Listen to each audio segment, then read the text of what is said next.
悔改係咩咧？嗱，你悔改啊嘛，你知道自己衰咩色㗎？即係你要承認自己有罪啊，因為我哋係唔認識神啊嘛，我哋係滿有罪疚。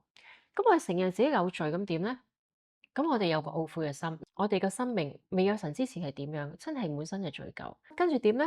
就因為要懊悔嘅心，我哋知道自己錯，我哋就要改咯喎，轉心思意念。即係你點樣去思考一樣嘢？你個價值觀點樣？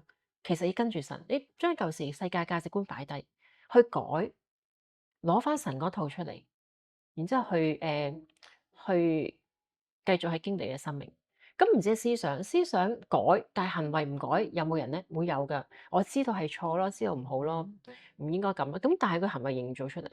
咁但係悔改唔係，悔改係你思想係改，跟住帶出嚟你嘅外在行為你都要改啊。之後咁點咧？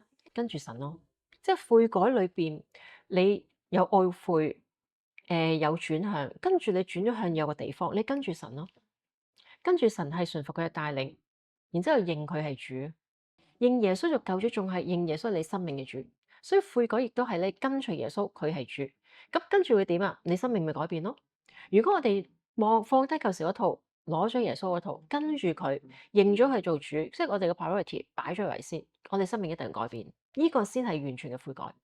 咁但係我哋會唔會有啲嘢都改唔到，未改晒？咁一定會啦。我哋改到上天家都未改晒，咁就係不斷要悔改。但係首先第一樣嘢悔改就係我哋以前唔認識神，離棄咗神，而家我哋要翻返去神身邊。OK，好啦，講完悔改啦。